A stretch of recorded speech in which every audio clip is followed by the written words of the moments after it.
Right now on Denver 7 News at 5 o'clock, 5 adults found dead in a Commerce City apartment unit. Meanwhile, another adult and a baby were able to make it out alive. Now neighbors are trying to process what happened. I don't really know what's going on, but it's very sad and very disturbing. We have team coverage this morning with what we're learning from both investigators and the district attorney about this tragedy. 3 Colorado Olympians are bringing some hardware home, but our state's most famous competitor, Michaela Schifrin, is leaving Beijing empty-handed. Some days you lose and some days you win. And you can go through all that and have the most turbulent times and still rise again tomorrow. The 6-time world champion is revealing what's keeping her going. Well, some fresh powder is on the way for our mountains, along with a big temperature drop across the metro. It is a Denver 7 Weather Action Day as we're tracking changing winter conditions, and the temperature drop today alone is pretty mind-blowing, but nice for the mountains to get some more snow. Thanks for joining us this morning. I'm Brian Sanders. And I'm Micah Smith. We want to get right to our Denver 7 Weather Action Day. Check out Futurecast. Snow moving in from the mountains to the metro over the next few days. Let's bring in meteorologist Lisa Hidalgo. Lisa, the real story here in the metro today is the cold that's coming in. It's not going to be a lot of snow for us here in town, but it will be off and on over the next few days, starting tonight.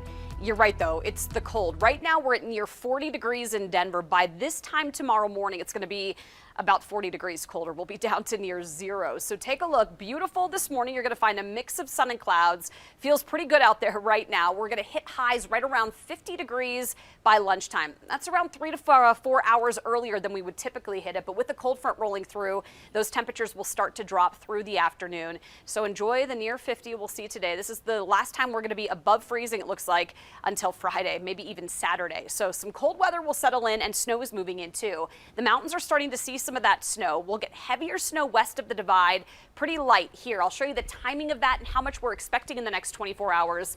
Katie, coming up here in just a few minutes. Lisa, thank you. So roads dry this morning, but we will definitely be seeing some changes for tomorrow, as she was mentioning. Quiet on this President's Day across the metro area, but if you are heading to and from the high country, do be prepared for that winter weather a little later on. Let's take you to the map. Overall, no crashes out there, very lightly traveled roadways. I-70 east and westbound Pena Boulevard to I-25, only a 10-minute drive right now, and the train to the plane is running on time. I-25 north and southbound Colfax to Northwest Parkway, only 16 minutes right now. A couple of ongoing construction problems. Southbound York remains closed just north of 46th Avenue. Also a little bit of work on I-25 southbound, but not causing any delays right now. Very lightly traveled roadways here over the metro area, but the mountains will see plenty of traffic right now. It's light, only about 50 minutes from Silverthorne to Golden.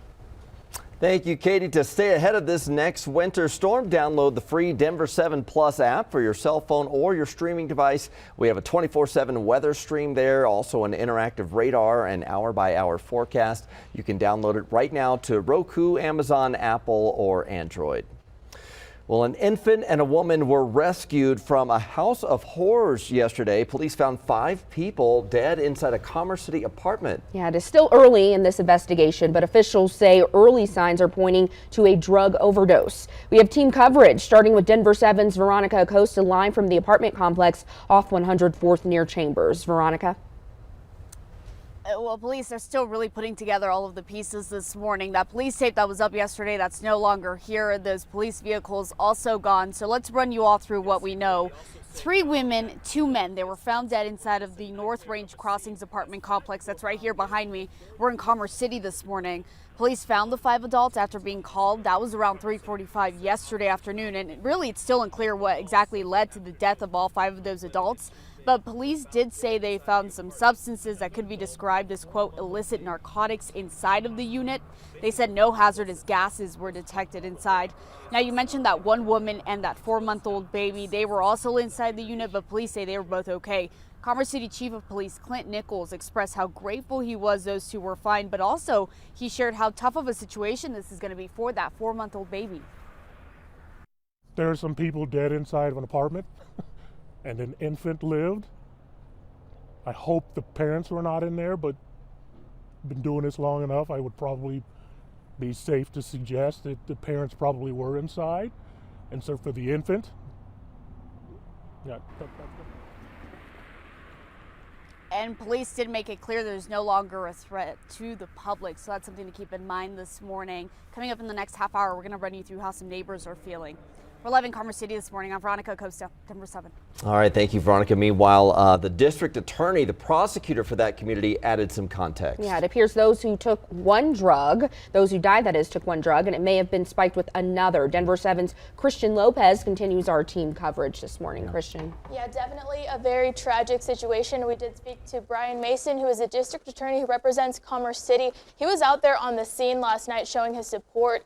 And he said their preliminary investigation shows the 5 adults believed they were taking a different drug, but it ended up being laced with fentanyl. Now, he says they're still working to confirm this, but early reports indicate that that's what happened. Now, Mason told us that they have their suspicions as to what drug the adults thought they were taking, but they're not releasing that right now. One thing he did say loud and clear, though, no drugs are safe. Folks are taking drugs thinking they're cocaine or heroin or meth, even sometimes marijuana, certainly other opioids like drugs that people think are legal, and they're laced with fentanyl. And fentanyl is a killer, and it's a quick killer. And fentanyl is way throughout our community right now. It's all throughout the United States, and it is killing people who unsuspectedly think they're taking a different kind of drug. And Mason says it's difficult to track where the drugs came from, but they are looking into it, and they're treating this as a criminal investigation. He said penalties for distribution need to increase to prevent these nightmare scenes from happening. Reporting in studio, I'm Christian Lopez, Denver 7. All right, thank you, Christian. President Biden says he will meet with Russian President Vladimir Putin if Russia does not invade Ukraine. The announcement comes after Russia took back an earlier pledge to remove troops from the border. ABC's Faith Abube is in Washington with the latest. This morning, a crucial meeting anticipated between President Biden and Russia's Vladimir Putin, both leaders tentatively agreeing to the summit. Provided Russia doesn't attack Ukraine, Secretary of State Antony Blinken is expected to lay the groundwork for the summit in his meeting with his Russian counterpart Thursday. Over the weekend, heavy shelling in eastern Ukraine. Russian-backed separatists and the Kremlin lobbying unsubstantiated accusations against the Ukraine government. U.S. officials worry Russia could seize on the situation as a pretext for war. Sources tell ABC News Russian commanders have been given orders to plan to invade. The U.S. believes that Putin has told his tactical commanders to be prepared, to move into position ready to conduct an attack. That's very different from Putin making the actual decision and saying, "You will attack." Meanwhile, Russia is still adding more fuel to the volatile situation. The Kremlin announcing its troops that have been conducting massive drills in Belarus near Ukraine will remain. Russia has massed more than 150,000 troops on 3 sides of Ukraine. Some analysts say that number is possibly as high as 190,000. According to U.S. officials, about half of the Russian troops are now in attack positions.